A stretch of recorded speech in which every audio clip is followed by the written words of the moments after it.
Salam, salam damai sejahtera kepada semua saudara yang diberkati Tuhan. Bersama saya Pendeta Resta Karo-Karo kembali menemani Anda dalam belajar sekolah Sabat di pelajaran yang ke-10. Kepada siapa akhir telah datang.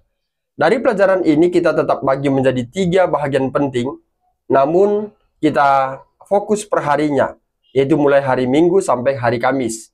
Lalu kita bagi menjadi 3 bahagian setiap harinya.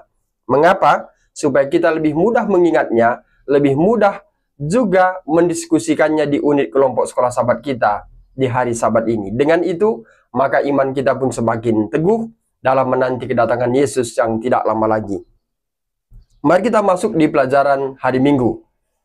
Kita temukan ada 3 poin penting, yaitu peristiwa-peristiwa akhir zaman, kemudian ada perbuatan manusia, dan ada penghakiman. Mari kita lihat. Apa peristiwa-peristiwa akhir zaman? Yaitu Wahyu 6 ayat 12, Matius 24 ayat 14 mengatakan, di sana ada tanda-tanda kesudahan dunia ini.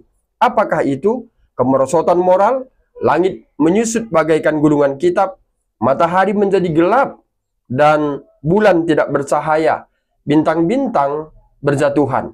Dan yang paling penting adalah, Injil Kerajaan harus sampai ke seluruh dunia. Ini adalah merupakan tanda-tanda akan kesudahan dunia dan sekaligus sebagai peristiwa-peristiwa akhir zaman. Nah, sekarang bagaimana respon manusia? Kita temukan dalam kitab Markus 24 ayat 36 sampai 44 bahwa manusia menolak percaya tentang apa yang Tuhan telah sampaikan melalui nabi-nabinya. Contoh sebagai air bah. Nuh sudah menyampaikan kepada kaum keluarganya, orang-orang yang ada di zamannya, bahwa air bah akan turun. Pada zaman itu kita ketahui bahwa air belum pernah datang membasahi bumi. Hujan belum pernah turun. Dan embun pagi membasahi tanah dan daun dan rumput-rumputan. Nah, sehingga apa yang disampaikan oleh Nuh tidak mendapat tempat di hati dan pikiran orang pada saat itu. Artinya bahwa manusia menolak percaya tentang air bah. Kemudian manusia di zaman sekarang ini juga sama halnya di zaman Nuh, bahwa manusia juga menolak percaya tentang kedatangan Yesus kedua kali.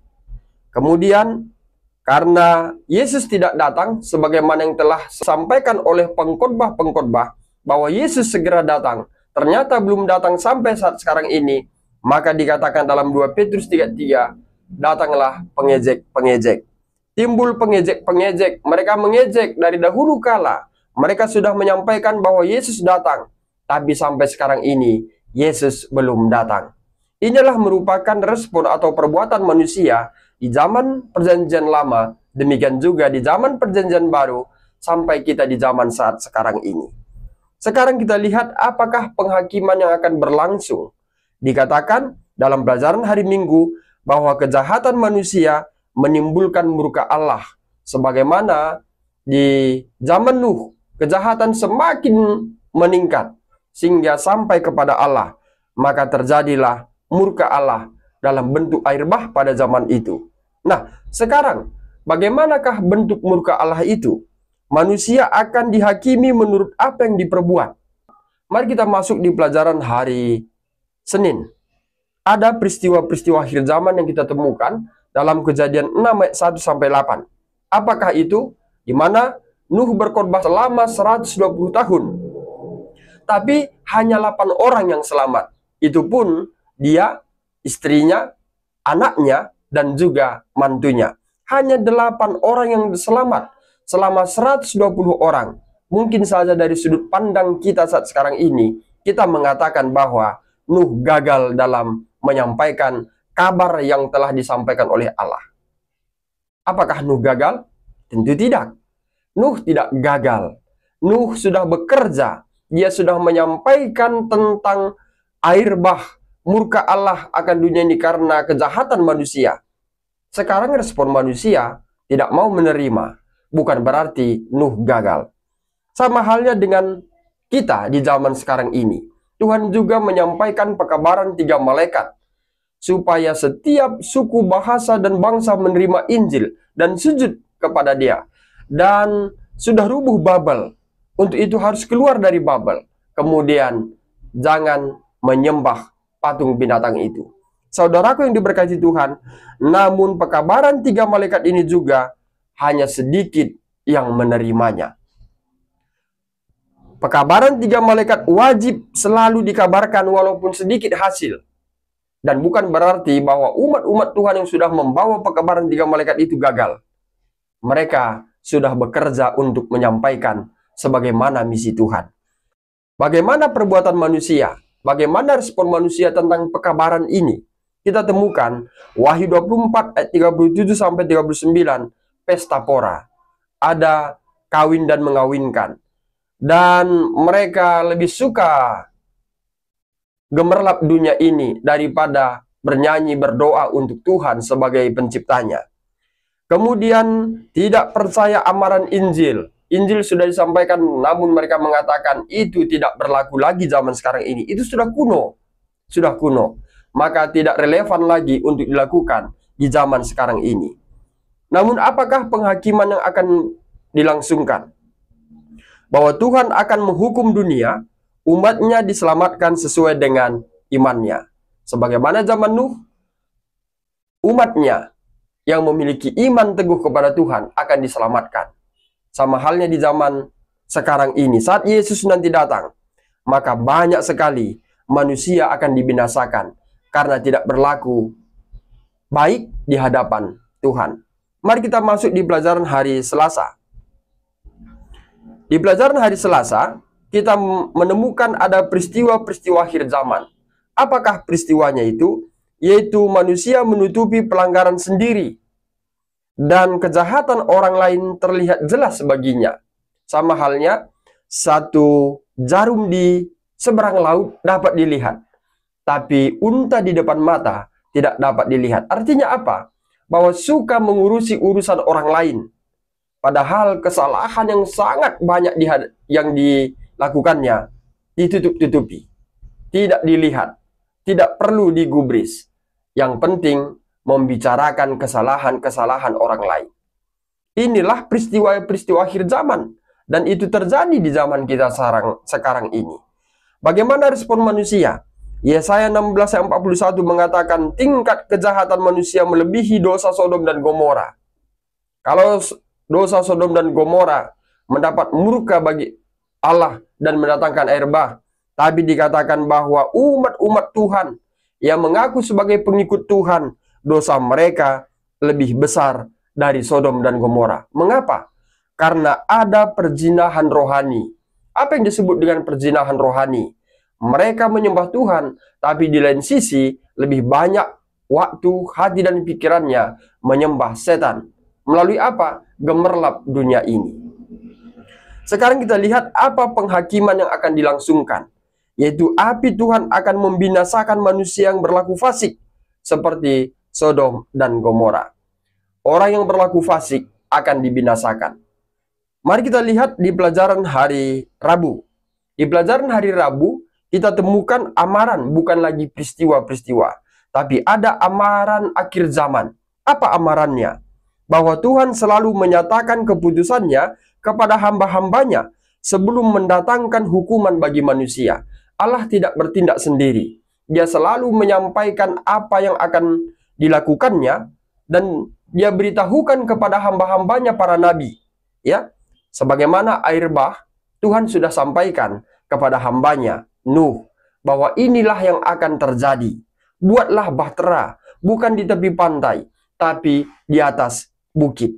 Ini merupakan satu hal yang tidak masuk akal bagi orang-orang zaman itu. Tapi intinya bahwa Tuhan selalu menyatakan keputusannya terlebih dahulu kepada hamba-hambanya. Sama halnya di akhir zaman ini juga, di Wahyu 14 ayat 6-12 juga mengatakan bahwa Tuhan memanggil umatnya untuk keluar dari Babel. Apa yang disebut dengan Babel adalah tempat kekacauan rohani, di mana dicampur baur kerohanian dengan politik kah, dengan tradisi kah. Intinya Babel adalah bukan tempat umat-umat Tuhan. Itu sebabnya Tuhan memanggil umatnya agar keluar dari Babel. Nah, bagaimana respon manusia? Perbuatan manusia bahwa Abraham menawar tentang keputusan Tuhan untuk membakar Sodom dan Gomora. Terjadi tawar-menawar.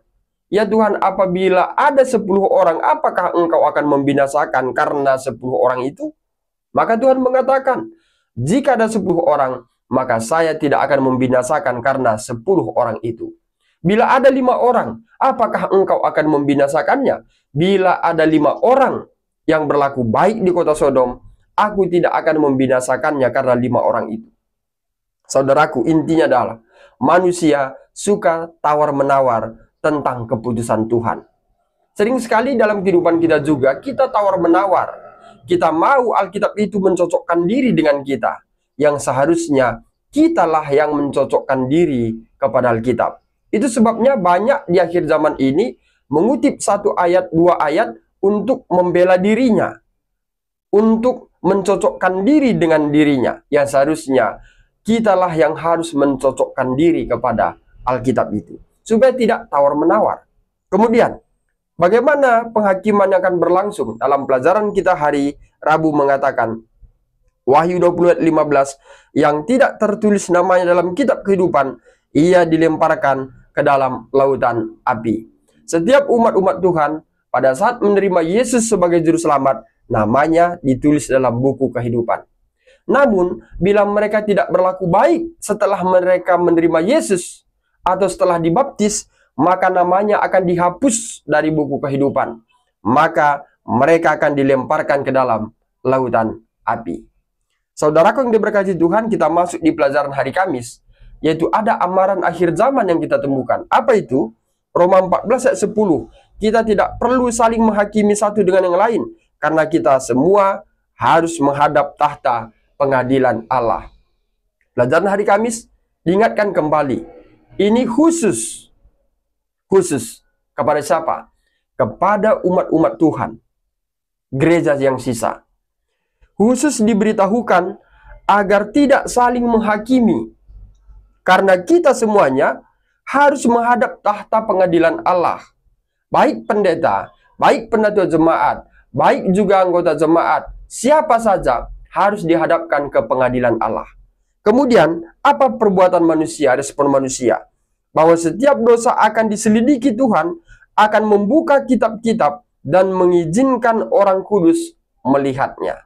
Ya, jadi setiap kitab-kitab akan dibuka. Menurut catatan Alkitab ada 3 buku ya yang ada di sorga, kitab di sorga, yaitu kitab kehidupan, di mana manusia yang menerima Yesus semuanya ditulis namanya dalam buku kehidupan dan yang melakukan kehendaknya.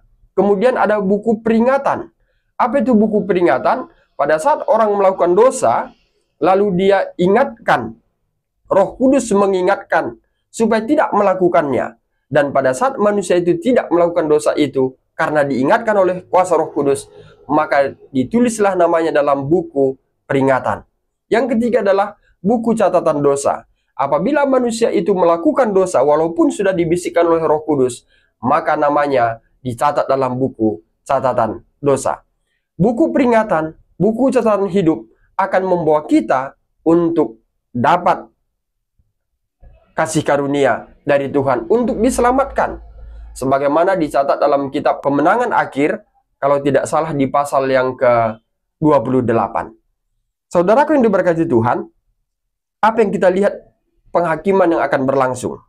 Bahwa penghakiman pra-advent dilakukan untuk orang-orang kudus. Ya, jadi sekali lagi, penghakiman pra-advent itu bukan diberikan kepada mereka manusia yang tidak menerima Yesus, tapi kepada mereka yang sudah menerima Yesus sebagai juru selamat dalam hidupnya. Penghakiman pra-advent dilakukan untuk orang-orang kudus. Kapan itu dimulai? Pada tahun 1844. Mengapa orang Advent mempercayai itu? Karena di sanalah perpindahan Yesus dari bilik suci ke bilik maha suci. Jadi demikian pelajaran sekolah sahabat kita 1 pekan ini, mengingatkan kita bahwa Yesus adalah juru selamat manusia. Dan tidak ada yang sampai kepada Bapa selain daripada Yesus. Sebelum kedatangan Yesus, ada peristiwa-peristiwa yang sudah terjadi dan yang akan terjadi. Mari ambil satu sikap dalam hati dan pikiran kita untuk tetap berjalan bersama dengan Yesus. Saya Pendeta Arista Karo-Karo pamit undur diri, dan akhir kata saya sampaikan Tuhan Yesus memberkati.